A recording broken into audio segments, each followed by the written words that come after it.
bercerita ya, kemudian saling menasehati ya, dalam kebaikan. Salam semoga senantiasa tercurah kepada Nabi Muhammad Sallallahu Alaihi Wasallam beserta para keluarga beliau, para sahabat beliau, para tabiin, para tabiut tabiin, dan semoga kita senantiasa istiqomah yang bersabar dalam menjalankan sunnah-sunnah beliau. Dan di antaranya yang kita sedang lakukan di rumah Quran ini adalah belajar ya, menghafal, menuntut ilmu, karena Nabi SAW bersabda, "Talabul ilmi fardhun ala kulli muslim." Nah, di sore hari ini jadi agendanya kita berdiskusi ya tentang kalau umur udah berapa ya? 13, 14 ada? 14 ya? 15 ada? Belum. 14 ya. Jadi semua udah balik? Ada yang belum balik? Semua udah? Udah. Oh, alhamdulillah ya. Berarti udah kena dosa ya kalau tidak sholat, kemudian dosanya sudah ditanggung sendiri. Kalau sebelumnya bukan nggak ditanggung, tapi memang belum tercatat dari dosa. Nah, kemudian jadi dalam agama kita itu dari sisi umur itu kita terbagi menjadi 4 ya. Pertama, tiflun, anak-anak, jadi dari 0 sampai 14 tahun ya, atau sampai balik lah ya. Itu disebut periode anak-anak ya. Udah lewat berarti. Kemudian rata-rata 14 ya. Kemudian dari 14 sampai 40 atau dari balik sampai 40 itu dinamakan syabab. Syabab itu apa? Pemuda atau pemudi ya, pemuda atau pemudi. Dari 40 sampai 60 itu disebut syekh ya, syekh itu tua ya, bapak atau ibu. Sedangkan 60 sampai seterusnya ya, itu ya lebih tua lagi lah ya, tersebut kakek-kakek atau nenek-nenek. Kalau di umat ini umurnya kan 60 sampai 70 kan, 60 sampai 70. Ada yang 100 tahun, Perdana Menterinya Malaysia ya, mantan Perdana Menterinya Malaysia. Itu masih hidup tuh 100 tahun, masih bisa naik sepeda ya, bisa naik sepeda. Berarti ini kebayang masih bisa pidato ya, tapi itu bonus ya yang Allah kasih. Nah, kenapa kita mau berbicara tentang pemuda? Karena ternyata ini kalau kita hitung nih main matematika ya, dari masa kanak-kanak itu berarti cuma berapa? Ada komentar sudah belum dia? Masih ini ya, 14 tahun ya kan? Anak-anak tuh masih 14 tahun. Kemudian dari 14 sampai 40, katakanlah 15 lah biar gampang. 0 sampai 15 itu anak-anak cuma 15 tahun. Kemudian dari 15 sampai 40 itu disebut apa? Disebut syabab, disebut pemuda atau pemudi. Berapa tahun? 15 ke 40 berapa tahun? 25 tahun. Jadi lanjut. 40 sampai 60 itu disebut dewasa. 40 sampai 60 itu disebut bapak atau ibu gitu ya, bapak atau ibu. Berapa tahun? 20 ya kan? Dari 60 kata sampai 70 lah, karena umur Nabi SAW 63an ya, lewat dikit bonus 10 tahun itu yang kakek atau nenek. Maka dari 4 lah, dari 4 kategori ini yang paling banyak, paling lama itu di masa apa? Di masa pemuda. Umur berapa? Umur 13. Ini 14. Masuk umuran ya. Terus 13. 14. 14. Ya, jadi baru masuk fase pemuda ya. Pemuda dari umur berapa tadi? 14 balik ya sampai berapa? 40. Ya, 40. Satu teman nomor berapa? Saya. Mau 20. September 20. Kalau Ustaz siapa Miftah? Dia 2004. Bawahnya ya, berarti 20 ya, 21 ya. 21. 21. Jadi semua pemuda ya kalau dalam syariat Islam. Umur anak itu 31. Ya, 31. Jadi 9 tahun. Nah, dan apa namanya? Puncak kekuatan ya, puncak manusia itu apa namanya? Punya energi yang tinggi, puncak semangatnya besar ya, semua mau dicoba naik gunung. Ayo, ada yang mau naik gunung? Hah? Ada yang mau naik gunung nggak? Belum? Mau nggak? Mau? Nah, tuh catat ya, mau naik gunung. Mau berselancar ya, mau main lah, itu masa-masa pemuda. Ini masih pemuda awal. Mungkin kalau ada pemuda yang tengah-tengah ya, pemuda yang mungkin udah mateng, kayaknya Ustaz Dede anak beda 5 tahun loh, katakanlah 36 atau 37 ya Ustaz Dede ya. Jadi hampir mau 40, hampir 40. Maka kata Nabi SAW ya, puncaknya itu di umur 33 ya, umur 33. Dan kita manusia, mudah-mudahan Allah masukkan kita ke surga, itu nanti di akhirat kita akan dibangkitkan semua umur sama. Mau yang lahir bayi meninggal, lahir 10 tahun meninggal, lahir 60 tahun meninggal, di akhirat semua umur sama, 33. Semua umur sama, 33. Jadi bercandanya Nabi SAW ketika ketemu nenek-nenek kan, dia bilang di surga itu nggak ada nenek-nenek. Kemudian nenek-nenek itu sedih, nangis. Wah, nenek-nenek nggak bisa masuk surga. Padahal lagi bercanda. Bercanda Nabi nggak pernah bohong, karena nggak boleh ya kita berbohong meskipun sedang bercanda juga tidak boleh. Maka benar kata Nabi SAW. Kenapa? Karena yang masuk surga mau nanti meninggal nenek-nenek itu dibangkitkan umurnya 33 ya, pertengahan dari 60-an, 30-an tahun ya, 30-an tahun. Nah, ada apa dengan pemuda? Nah, pemuda itu ternyata waktu dalam kehidupan kita yang sangat paling ditanya ya, paling dikhususkan, paling spesial. Jadi dalam Al-Quran, bahkan dalam hal-hal yang biasa kita yang ditanya kata Nabi SAW ya, hadisnya bentar ya.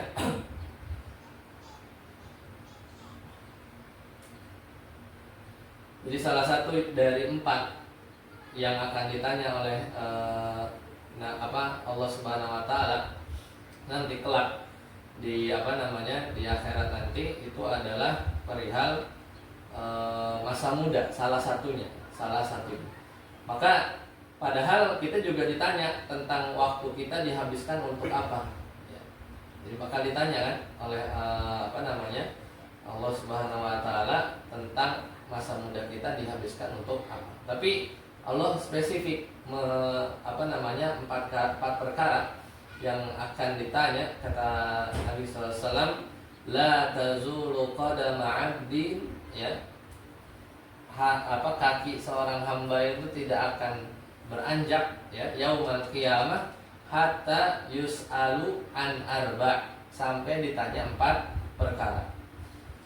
Apa saja? Yang pertama, an umurihi fima afna, ditanya tentang umur. Umur kita berarti 0 sampai nggak tahu ya, nanti ajar kita berapa. Itu ditanya tuh dari 0 sampai kita wafat. Kemudian wa an jasadihi fima ablah. Kemudian jasad ini, badan ini kita akan ditanya. Kemudian salah satunya adalah nanti akan ditanya masa muda ya, masa muda. Padahal masa muda itu adalah umur juga. Masa muda itu bagian dari umur bukan?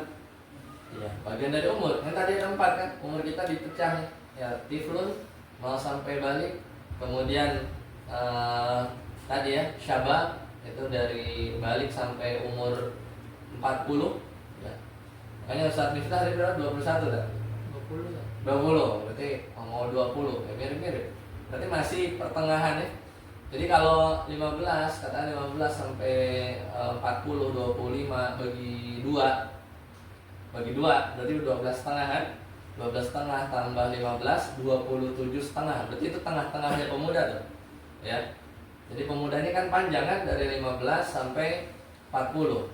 Tengah-tengahnya itu 40 tambah 15 55 bagi 2 22 apa? 22-an ya.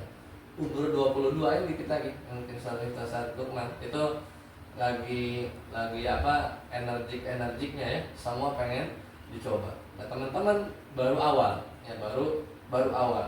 Dimana sudah balik yang tadinya dosa belum tercatat, kemudian akan dicatat jika beramal soleh ya, dan juga apa namanya, kalau beramal tidak baik juga akan dihitung dosanya.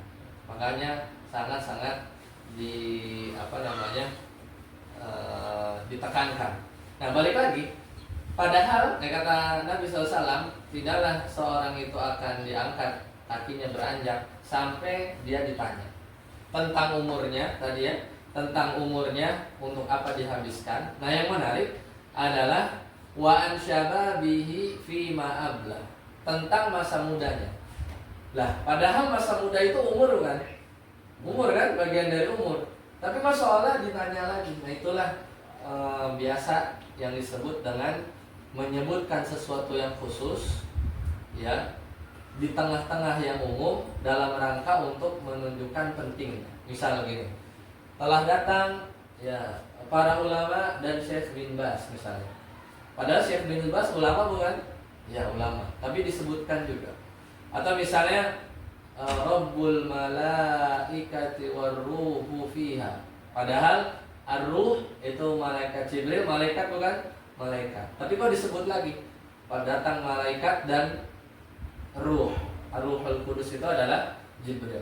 Nah, ini menunjukkan bahwa yang disebut itu adalah sesuatu yang khusus.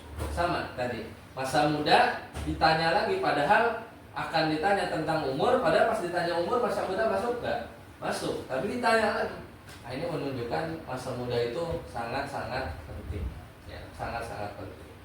Nah, dari situ kita coba lihat ya, bagaimana mungkin sedikit karena kita para penghafal Al-Quran, kita mau lihat gimana gambaran pemuda-pemuda gitu ya, pemuda-pemuda atau pemudi juga yang ada dalam Al-Quran. Coba kita sebutin, ada apa aja di Al-Quran yang Allah sebut pemuda? Siapa? Ada yang tahu gak? Di Al-Quran yang disebut pemuda apa contohnya? Siapa? Hah? Yang disebut muda diceritakan dalam Al-Quran, Ashabul Kahfi ya, Ashabul Kahfi. Kata Allah Ta'ala, innahum fityatun. Fityatun apa? Pemuda. Fityatun itu adalah pemuda. Kemudian apa lagi? Siapa lagi yang disebut muda dalam Al-Quran? Nabi Ibrahim. Nabi Ibrahim disebut waktu mudanya, disebut, dikisahkan beliau menghancurkan berhala-berhala ya. Meskipun dikisahkan juga Ibrahim ketika berkeluarga sudah tua ya, bahkan baru punya anak itu umur sudah 70-an atas ya, udah tidak muda lagi. Tadi kan muda 40 ya. Kemudian siapa lagi? Nabi Musa, sebutin waktu muda, bahkan dari bayi ya, Nabi Musa ya, dari bayi ketika dihanyutkan ke sungai. Siapa lagi yang masih muda? Yusuf ya, Yusuf. Nah, Yusuf ya. Nah, itu dikisahkan dalam Al-Quran juga. Nah, kita lihat gimana gambaran mereka, ya, gambaran mereka. Kenapa? Karena di masa muda itu kita akan banyak jadi gini sebenarnya. Ini cerita yang udah lewat masa mudanya. Sebenarnya kita masih sama kan, masih pemuda. Seenggaknya sudah berlalu lah masa-masa seperti teman-teman semua. Itu pasti nanti akan menyesal ya, akan nyesal kalau nanti masa muda kita itu nggak dimanfaatkan buat apapun lah, menghafal, berlatih, ya, mencoba hal yang baru tapi bermanfaat. Ya, karena nanti kalau sudah agak dewasa gitu ya, atau sudah mulai berkeluarga itu akan sulit ya, akan sulit. Maka semua ilmu itu kalau bisa diserap di masa-masa yang di awal-awal ini. Karena nggak akan pernah nyesel deh, nggak akan pernah nyesel, dan tidak pernah akan rugi juga. Belajar rugi enggak? Waktu kita misalnya rugi buat belajar, sedangkan teman-teman yang lain mungkin main game terlalu berlebihan gitu ya. Main game boleh, cuman ketika terlalu berlebihan ya semua lupa ya, tidak dilakukan hal-hal yang seperti teman-teman di sini bersyukur ya bisa menghafal dan seterusnya, maka nanti akan menyesal. Dan biasanya, nah ini yang dikhawatirkan itu, ketika nanti beranjak ya kita fase selanjutnya, kita mulai bekerja, kita mulai ya dalam tanda kutip menuju dewasa, itu nanti masa muda itu akan berpengaruh ya. Jadi umumnya kalau pas kita mudanya rajin gitu ya, kenal dengan Al-Quran, harusnya kita nanti ketika sudah dewasa juga masih ya tertaut dengan Al-Quran ini, harusnya ya. Jadi kalau kita ikhlas harusnya lurus terus. Tapi tidak jarang waktu mudanya belangsak misalnya ya, nongkrong, tapi gedenya penghafal Quran juga ada, cuman jarang. Kita kan nggak mau kita mah yang normal-normal aja lah. Tapi juga ada juga yang mudanya misalnya terus berinteraksi dengan Al-Quran, tapi nanti dewasanya mungkin jadi bandel juga. Nah itu bisa jadi ya, sedikit, nggak banyak, nggak sedikit juga ada. Tapi itu satu hal yang harusnya nggak jarang, termasuk jarang. Ya mungkin disebabkan karena hal yang lain ketika ketemu teman yang beda ya, beda lingkungan lagi gitu ya. Karena yang mahal dalam satu kita berkumpul di lingkungan yang seperti ini itu adalah yang mahal tuh lingkungannya ya, yang mahal itu lingkungannya. Jadi dulu waktu anak kuliah, sini ada dia mau lanjut kuliah dan nulis cita-cita lu ya tulis aja cita-cita mau jadi apa ya, mau jadi ustadz ya, masya Allah ya. Kalau penghafal Al-Quran itu tujuan semua orang. Cuman kalau mau SMA misalnya ke pondok yang lebih bagus lagi, ya tulis aja cita-cita. Nanti jalan rezeki ya, beasiswa selalu ada jalan, ya, ada jalan. Kemudian nanti kuliah juga mau ngambil umum silahkan ya. Mau yang belajar pesawat ya, masuk teknik dirgantara ya. Yang mau sekarang lagi ngetren itu adalah artificial intelligence ya. Kita tahunya ChatGPT gitu ya, atau ya robotik ya, bisa masuk teknik elektro atau teknik informatika ya. Kemudian yang mau belajar tentang alam ya, kita bisa masuk teknik geologi. Jadi gitu ya. Karena ada ilmu-ilmu yang bisa kita pakai, dan nggak melulu penghafal Al-Quran itu harus masuk pesantren, nggak juga. Tapi kalau mau masuk fakultas hadis ya, atau melanjut mondok lagi menjadi penghafal Al-Quran, S1-nya lanjut lagi ke Universitas Islam Madinah, itu juga sangat bagus ya, sangat bagus. Di sana mau belajar hadis ya, itu bisa. Mau belajar akidah bisa, mau belajar dakwah bisa, mau belajar tentang bahasa Arab ya secara khusus bisa juga. Ya, jadi tergantung nanti rezekinya masing-masing, tapi itu ditulis ya. Kita nulis cita-cita itu adalah satu hal yang kita harus punya.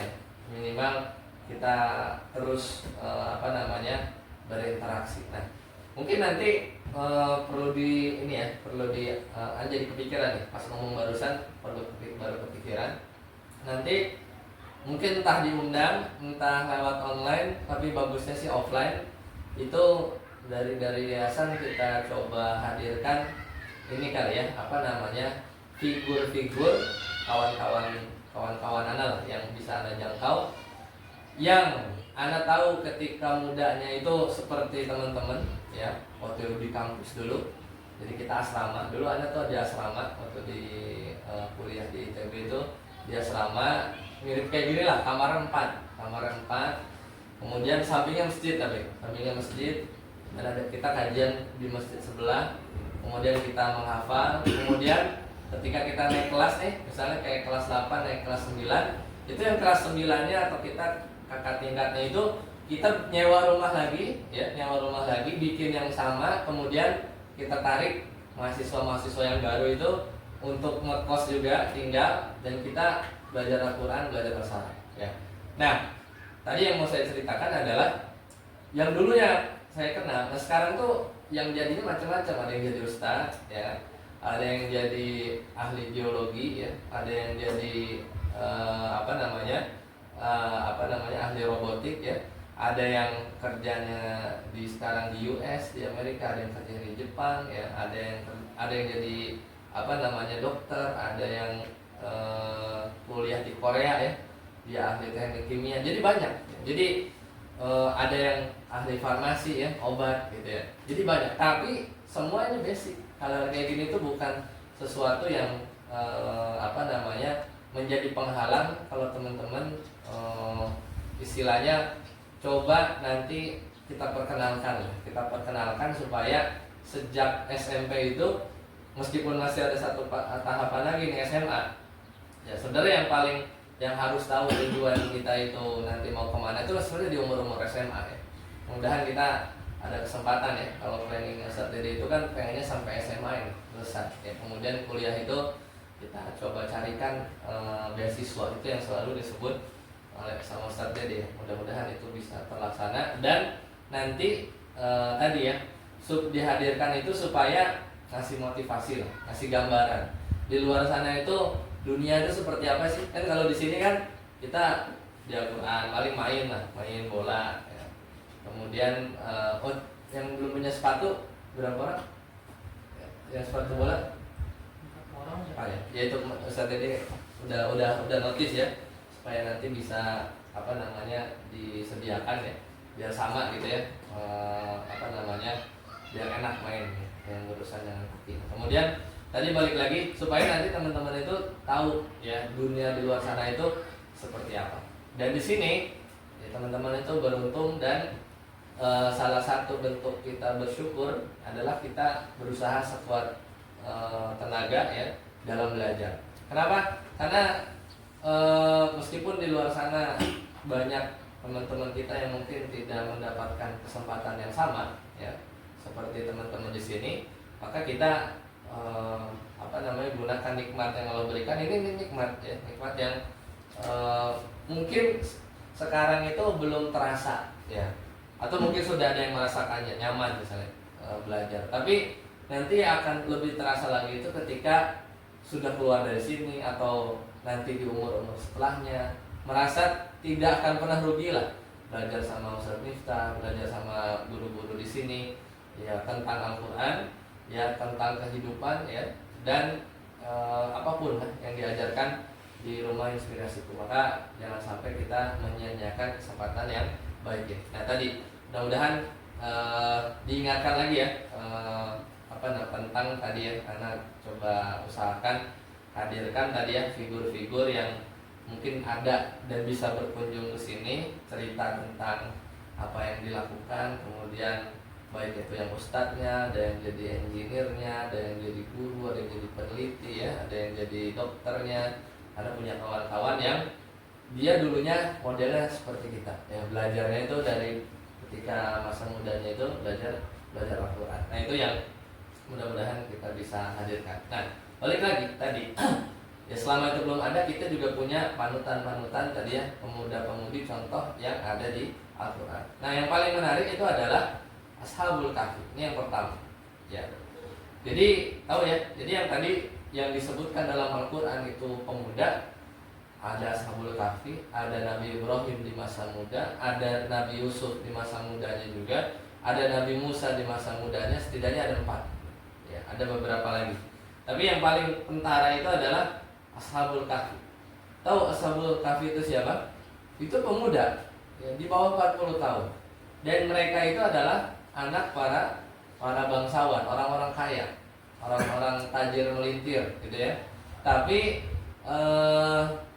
fitrahnya itu membawa kepada mereka untuk tidak suka apa yang dilakukan oleh masyarakatnya ketika itu. Bayangkan, seorang pemuda itu sudah kenal, sudah tahu di kehidupannya itu, di masyarakatnya itu melakukan kesyirikan. Lalu kalau mungkin pemuda zaman sekarang, kalau di masyarakatnya hancur, ngikut.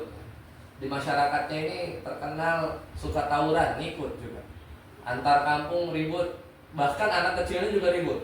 Ya, masih ada satu masyarakat lingkungan yang orang gede-gedenya aja tuh suka ribut, pasti bawahnya juga ribut. Nah, itulah biasanya pemuda. Tapi ini ketika itu di zaman istilah para ulama, Ashabul Kahfi itu apakah di zaman pengikut Nabi Isa atau di zaman pengikut Nabi Musa? Yang jelas dari kalangan Bani Israel. Tapi berselisih para ulama apakah Ashabul Kahfi itu di zaman Nabi Isa atau di zaman Nabi Musa. Nah, ketika itu di masyarakatnya itu mau melakukan perayaan-perayaan yang sifatnya berbau kesyirikan. Nah, tapi ya pemuda ini itu tidak mau, ya, tidak mau mengikuti. Akhirnya dia kabur, ya, dia pergi ke mana?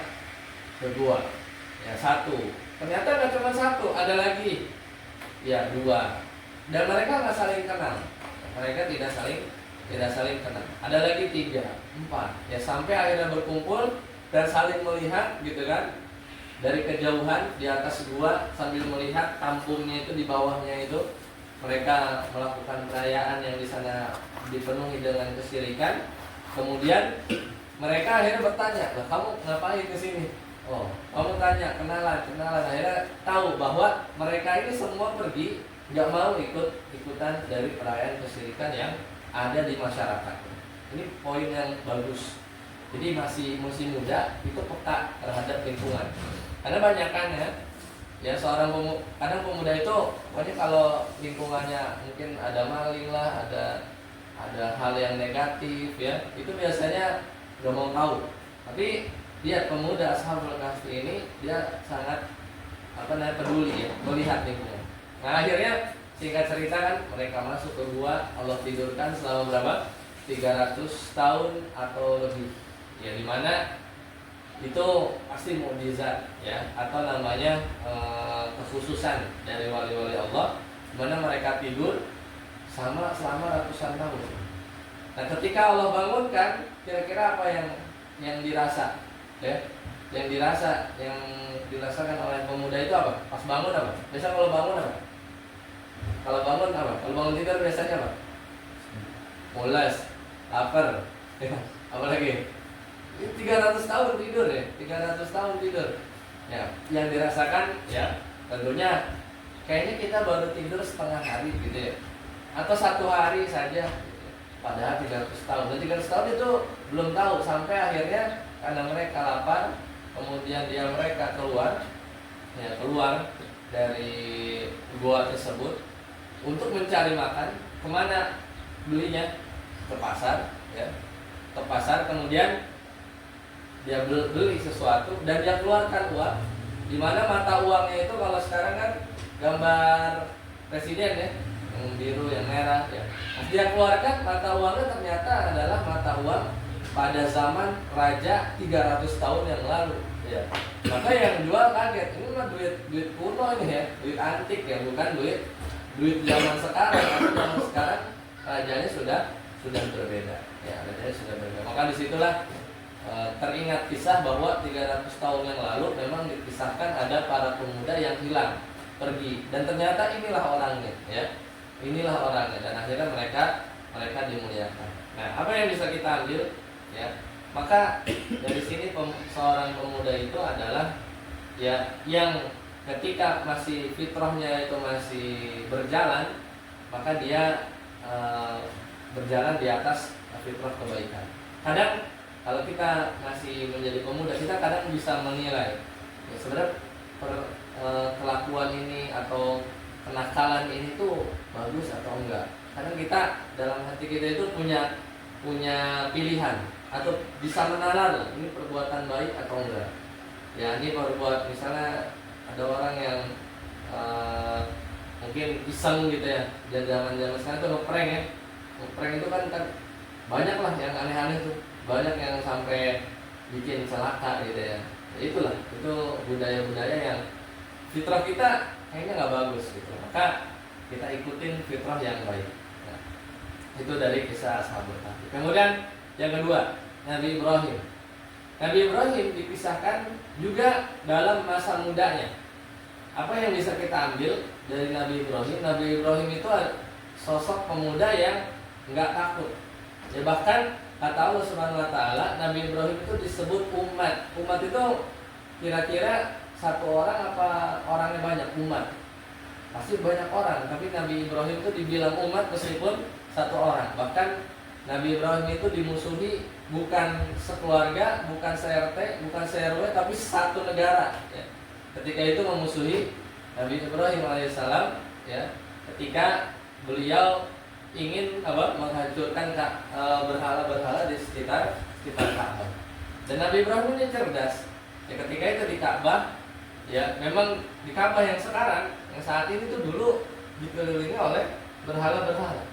Meskipun orang-orang musyrik itu meminta kepada berhala-berhala, tapi mereka masih mengagungkan Ka'bah.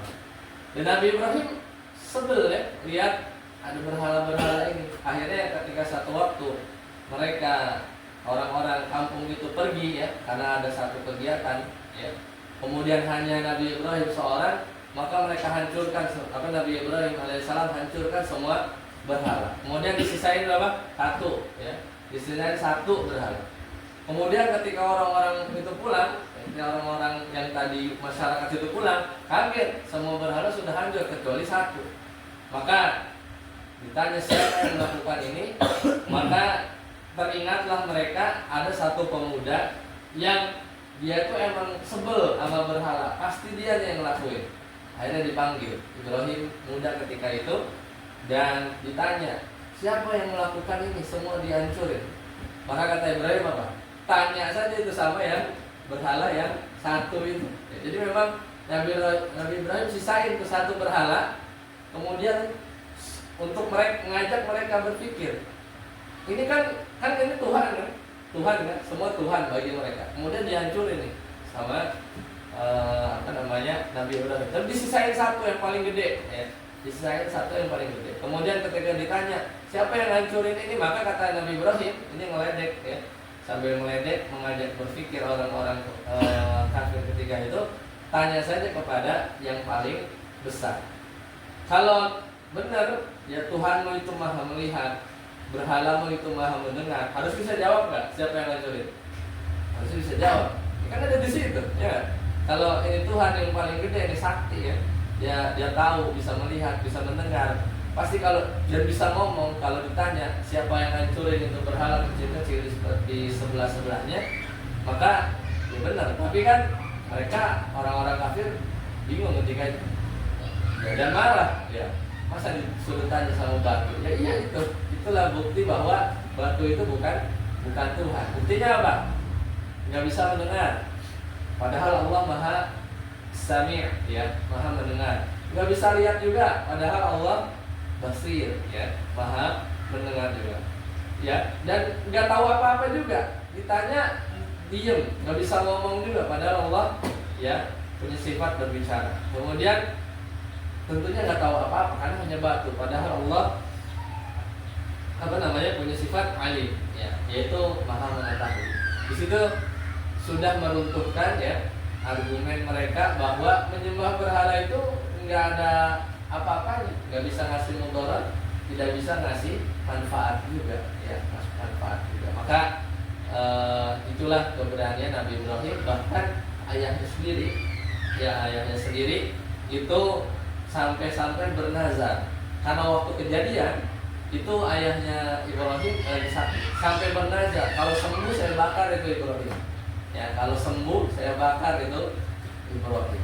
Tapi nggak kejadian. Akhirnya yang bakar siapa? Raja ya, Raja Namrud.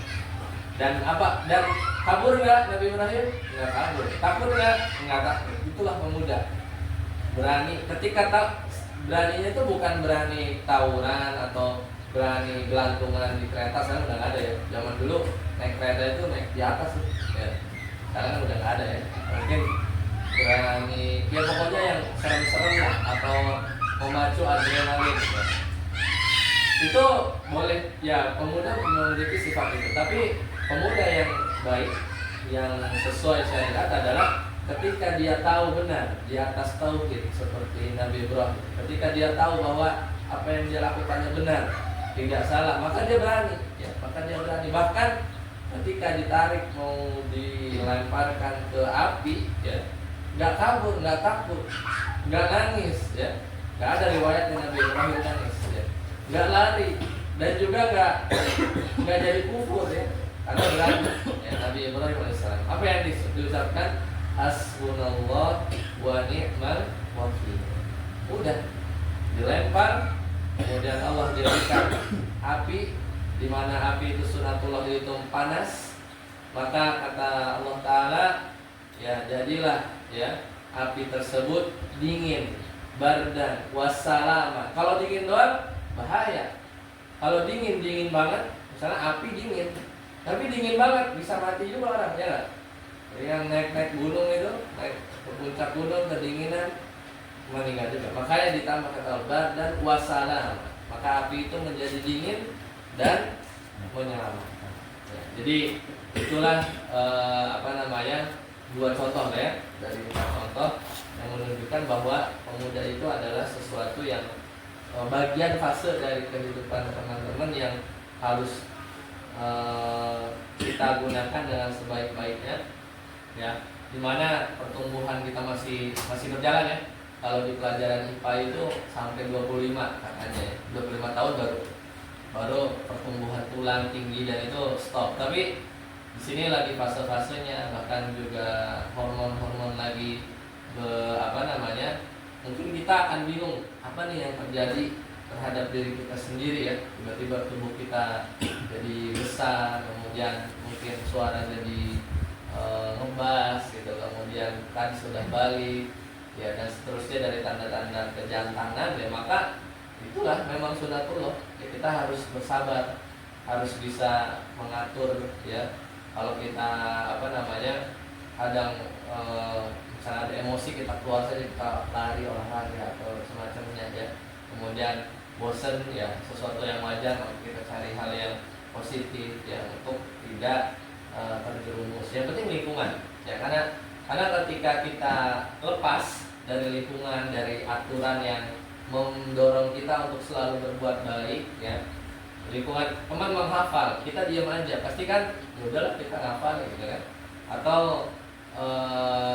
teman misalnya berbuat yang kurang bagus, ya mau nggak mau diingatkan. Jadi selalu lingkungan ini membuat kita itu selalu terjaga, dan ini bisa jadi berkat doa, ya, doa kesolehan juga mungkin dari orang tua kita, ya, sehingga Allah jaga diri kita sampai detik ini, dan mudah-mudahan seterusnya di tempat yang selalu aman lah. Negara kita kan aman, ya, beda dengan negara-negara yang sedang berperang, dan di lingkungan yang baik, ya, juga kemudian di tempat atau lembaga yang sama-sama kita jaga untuk senantiasa kita mendapatkan manfaat, ya, seperti itu. Mudah-mudahan yang sedikit ini bisa memotivasi teman-teman, dan kalau ada pertanyaan boleh, kalau ada yang mau ditanyakan.